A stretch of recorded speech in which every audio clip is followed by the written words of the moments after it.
Hello friends, ఈరోజు మనము కాకరకాయ కారము చేదు లేకుండా ఎలా చేసుకోవాలో తెలుసుకుందామండి.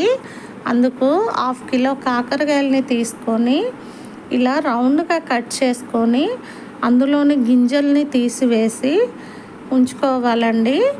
స్టవ్ మీద కడాయి పెట్టుకొని డీప్ ఫ్రైకి సరిపడినంత ఆయిల్ వేసుకొని ఇలా కొన్ని కాకరకాయలని వేసుకొని మంచిగా కలుపుకుంటూ వేయించుకోవాలండి. మంటని లో ఫ్లేమ్లో పెట్టి మాత్రమే వేయించుకోవాలి. చూసారు కదా, ఇలా గోల్డెన్ కలర్ రావాలండి. కాకరకాయ ముక్కలు అయితే అస్సలు మాడిపోకూడదండి. మాడిపోతే ఈ కారం అస్సలు బాగుండదన్నమాట. సో మాడిపోకుండా ఇలా లో ఫ్లేమ్లో పెట్టి కలుపుతూ వేయించుకోవాలండి.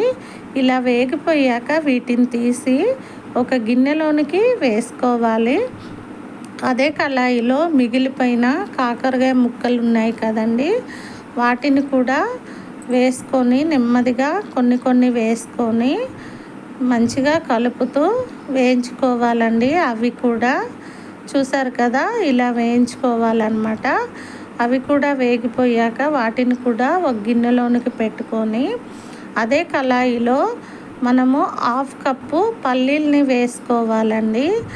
పల్లీలు కూడా మాడిపోకుండా మంచిగా పొట్టు ఊడే టైంలో మనకి వేగిపోతాయి కదండి పల్లీలు, అంతవరకు వేయించుకోవాలండి. అలా వేయించుకుంటే సరిపోతుందన్నమాట. మంచిగా లో ఫ్లేమ్లో పెట్టి వేయించుకోవాలి. చూసారు కదండి, ఇలా వేగిపోతే సరిపోతుంది.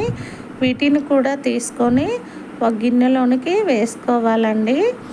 వీటిని తీసాక అందులోనికి మనము ఒక 5-6 రెమ్మల కరివేపాకుని శుభ్రంగా కడుక్కొని దాన్ని కూడా ఈ ఆయిల్లో వేసుకొని మంచిగా క్రిస్పీగా వేగిపోయేలాగా వేయించుకోవాలండి.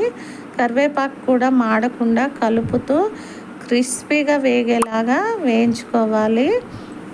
ఇలా వేగిపోయిన కరివేపాకుని కూడా మొత్తం తీసి ఒక గిన్నెలోనికి పెట్టుకోవాలండి.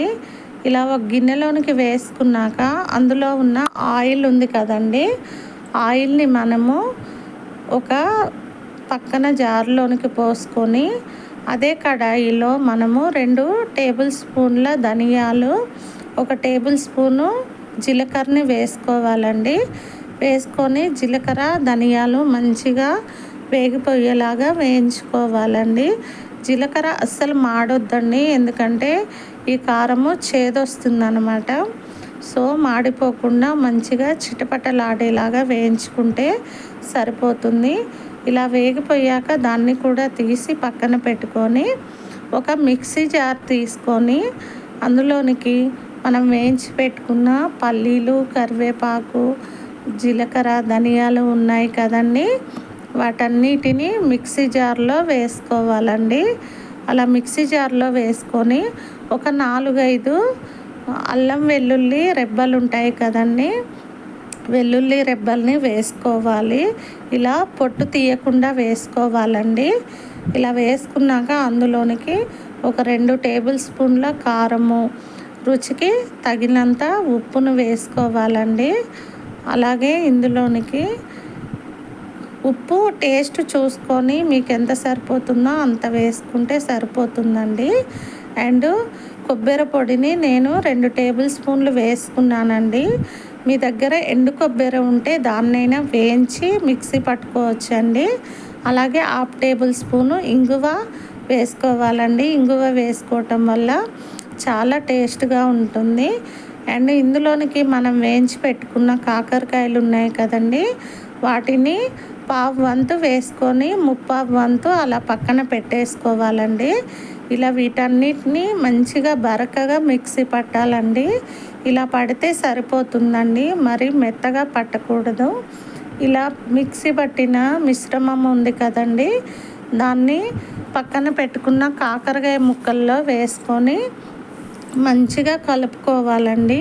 స్పూన్తో కాకుండా ఇంకా చేయితో కలుపుకుంటే చాలా బాగా కలుస్తుందండి. చూసారు కదా, ఇలా కలిపి పెట్టుకోవాలి. ఇది చిన్నపిల్లలైనా పెద్దవాళ్ళైనా ఎవరైనా కాకరకాయ అంటే అస్సలు ఇష్టం లేని వాళ్ళు కూడా చాలా ఇష్టంగా తింటారండి. అంత బాగుంటుంది అన్నమాట. తప్పకుండా ట్రై చేసి పెట్టండి, మీ పిల్లలు కూడా చాలా ఇష్టపడతారండి. ఈ వీడియో మీకు నచ్చినట్టయితే లైక్ చేయండి, షేర్ చేయండి, సబ్స్క్రైబ్ చేయండి. మీరు ట్రై చేసి ఈ రెసిపీ ఎలా ఉందనేది నాకు తప్పకుండా కామెంట్ చేయండి friends. Okay friends, bye friends.